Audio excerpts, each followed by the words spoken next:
21 август президенти ҷумҳурии Тоҷикистон, пешвои миллат муҳтарам Эмомалӣ Раҳмон ва раиси Маҷлиси Миллии Маҷлиси Олии Ҷумҳурии Тоҷикистон, раиси шаҳри Душанбе муҳтарам Рустами Эмомалӣ варзишгоҳи миллии нави пойтахтро мавриди истифода қарор доданд.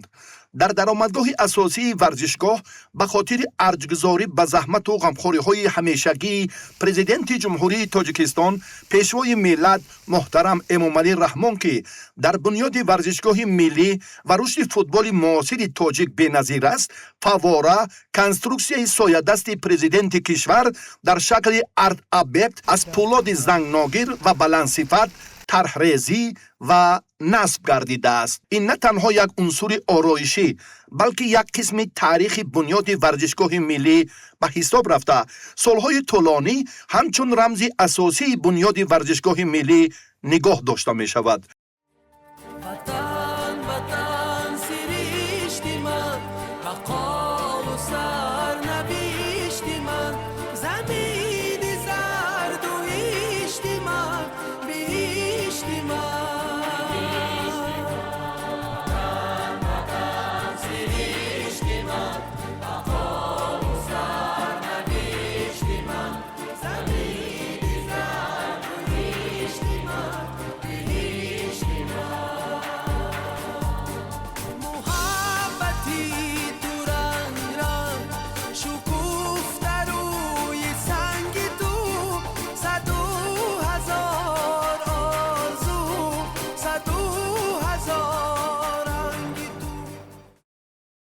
иншооти боҳашамати варзишӣ дар майдони 9/5 гектар доман густурда намунаи барҷастаи сохтмони муосири кишварамон ба шумор меравад.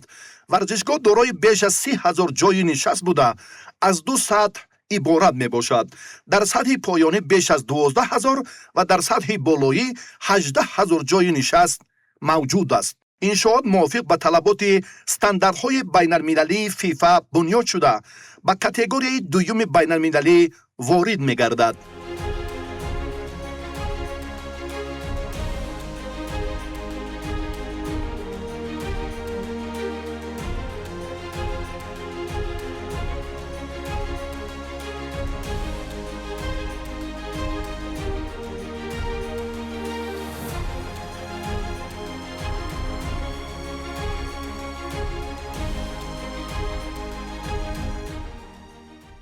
варзишгоҳ бо ин шаҳомат ҳуқуқи қабули бозиҳои сатҳи баланди клубӣ ва мусобиқаҳои байналмилалиро доро мебошад. барои воридшавии бехатари мухлисон, варзишгоҳ ба 68 турникети муосир ва электронии байналмилалӣ муҷаҳҳаз шудааст. барои осонии ҳаракат ва идоракунии дуруст, бино ба 4 қисми асосӣ тақсим шудааст. сохтори дусатҳаи трибунаҳо маҳз барои амният, пешгирии издиҳом ва зуд баровардани тамошобинон аз рӯи меъёрҳои бехатарии фифа лоиҳакашӣ шудааст. масоҳати зери сохтмони бино 27,000 метри мураббаъро ташкил дода, масоҳати умумии он зиёда аз 42,000 метри мураббаъ мебошад. баландии иншоот 33 метр буда, аз 5 ошёна иборат аст. дар маркази варзишгоҳ майдони муосири футбол бо масоҳати 7,140 метри мураббаъ қарор дорад. андозаи майдони бозии он 105 ба 68 метрро ташкил медиҳад ки ин нишондиҳанда ба талаботи ҳатмии фифа барои тамоми бозиҳои байналмилалӣ ва ҷоми ҷаҳон мутобиқ мебошад. андозаи умумии майдони варзишӣ бошад 130 бар 87 метрро ташкил медиҳад ки ин ҳам мувофиқи меъёрҳои фифа барои минтақаҳои амниятӣ ва техникӣ дар атрофи майдон фазои бехатарро таъмин мекунад. ҷараёни бозиҳо тавассути ду монитори бузурги лед, ҳар кадомаш дар ҳаҷми 133 метри мураббаъ дар варзишгоҳ намоиш дода мешавад. мониторҳо ҳамчунин барои намоиши такрории наворҳо аз маълумоти бозӣ тибқи стандарти фифа хидмат мекунанд. мавриди зикр аст ки сифати баргузории бозиҳо ва пахши мустақими телевизиониро таҷҳизоти пуриқтидор таъмин менамоянд. майдони варзиш дорои 312 прожектори муосир ва пурқувват аз ширкати Philips мебошад, ки талаботи ҳадмии фифаро барои равшании якхела ва пахши бозиҳо бо сифати баланди HD ва 4K иҷро мекунад. системаи овозӣ ва акустика ҷузъи дигари иншоот аст. варзишгоҳ бо 88 калонкаи касбии баландгӯяк аз ширкати Bose муҷаҳҳаз шудааст, ки паҳншавии тозаи овозро дар тамоми трибунаҳо кафолат медиҳад. мавҷудияти 66 дастгоҳи равшанидиҳанда имкон медиҳад, ки дар варзишгоҳ шоубарномаҳои бузург ва маросимҳои кушодашавии сатҳи байналмилалӣ бо эффектҳои махсуси рӯшноӣ баргузор карда шавад. дар варзишгоҳ 50 камераи назоратӣ ва 10 камераи оддӣ, ки талаботи ҳатмии фифаро барои сабт ва пахши бозиҳо бо сифати баланди HD ва 4K иҷро мекунад, насб карда шудааст. системаи бехатарии варзишгоҳ низ таъмин буда, барои назорати сӯхтор бо таҷҳизоти муосири замонавӣ муҷаҳҳаз мебошад. беш аз 1000 таҷҳизоти ҳушдоридиҳандаи ҳушманд дар тамоми бино тибқи талабот васл гардидааст. барои варзишгарон 4 ҳуҷраи махсуси либосивазкунӣ бо 104 ҷой сохта шудааст, зеро стандарти FIFA барои баргузории мусобиқаҳои калон ва бозиҳои пайдарпай мавҷудияти кам аз 4 ҳуҷраи алоҳидаро талаб мекунад.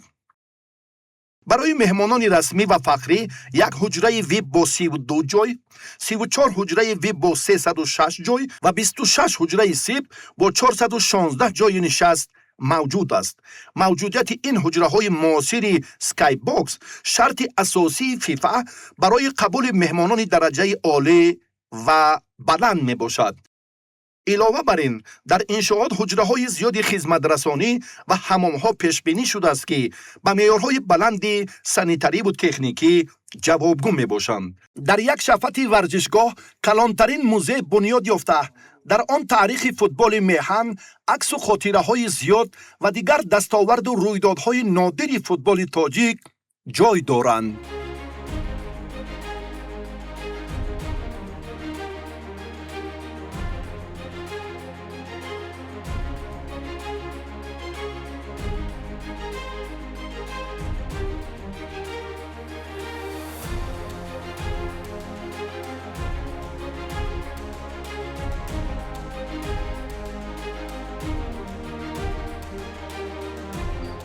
мегӯянд инсон кӯҳҳоеро, ки миёни онҳо ба дунё меояд, интихоб намекунад.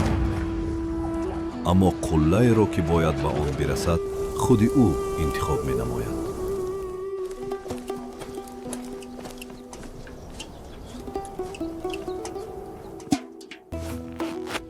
ва аз ҳама муҳим, орзу, ки аз худи ту бузургтар аст.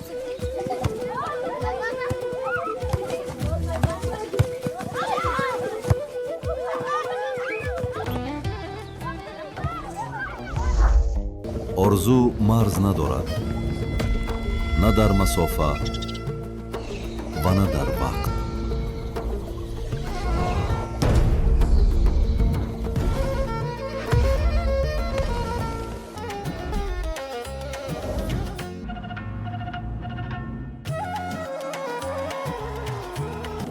вақте тамоми варзишгоҳ бо як овоз нидо мекунад, дар он садо ҳам овози шаҳрҳо, ҳам деҳаҳо ва ҳам ҳамаи онҳое, ки рӯзе бозиро аз майдончаҳои пурғубор бо 2 сатил оғоз карда буданд, ниҳонанд.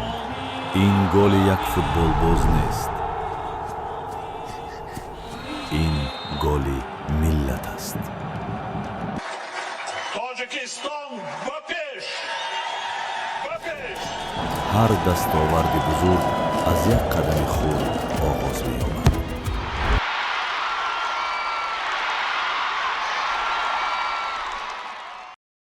намои асосии варзишгоҳи миллӣ аз пеналҳои муосири алюминӣ сохта шудааст.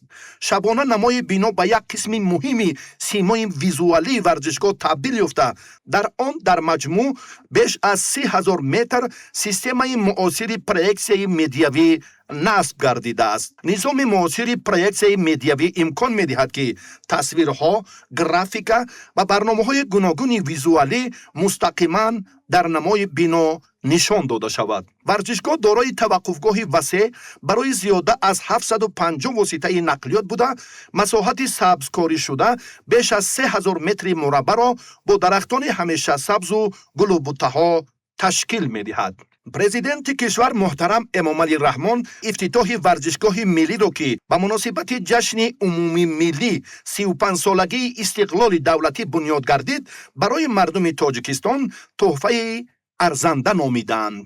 бояд гуфт ки варзишгоҳи миллӣ бо шукӯҳу шаҳомат ва зебоии худ камназир аст. аз ин шоте ки имрӯз дар пойтахтамон қомат афродааст, мо варзишгарон хусусан соҳаи футбол бисёрам фахр мекунем, чунки мо дар тӯли ин солҳое ки мо дар ҳамин соҳа фаъолият мекардем, мо дар бисёр варзишҳои дунё ҳамчун мураббӣ, ҳамчун дастаи мунтахаби миллиро пешниҳод карданд, бозӣ кардем, дидем ва ҳамавақт орзу мекардем ки давлати мо, миллати мо соҳиби чунин варзишгоҳҳои ки ба стандартҳои ҷаҳонии ҷавобгӯ аст ноил шавад. хушбахтона имрӯз мо ба ин мурод расидем. барои 35-солагии истиқлолият фикр мекунам ин як тӯҳфаи бисёр хуб буд барои футболбозон, барои мухлисон, барои ҳар як шаҳрванди Тоҷикистон, барое ки ин хали инфрасохторо бисёр имкониятҳои хуб метиҳад ки дар арсаи байналмилалӣ тими мунтахаб як бозиҳои бисёр дар сатҳи баланд гузаронад. ба федератсияи футбол ҳам ин имкониятҳои нав метиҳад ки мо акнун метавонем ҳам бозиҳои байналмилалии дӯстона дар сатҳи баланд қабул кунем ва ҳам нақшаам дорем ки ҷоми осиё ҳам низ дар нақша хали майдонҳо имконият метиҳад ба мо як мусобиқое ки ҷоми осиё ҳам гузаронем. дар ҳақиқат ин варзишгоҳи замонавӣ, варзишгоҳе ки ба тамоми талаботҳои фифа пурра ҷавобгӯй аст ва дар ҳақиқат мо бисёр вақт орзу мекардем ки дар дигар давлатҳо медидем варзишгоҳро, орзу мекардем ки дар мамлакати мо ҳам чунин варзишгоҳ сохта шавад. таърихи пайдоиши футболи тоҷик аз солҳои 20 ва 30 асри гузашта оғоз меёбад. дар Тоҷикистон соли 1937 аввалин чемпионат оид ба футбол доир шуд ки дар он чандин клубҳои варзишӣ оид ба футбол иштирок намуданд. баргузории ин чемпионат ва минбаъда чемпионатҳое ки дар Тоҷикистон баргузор шуданд, бозии футболро ба варзиши оммавӣ табдил доданд.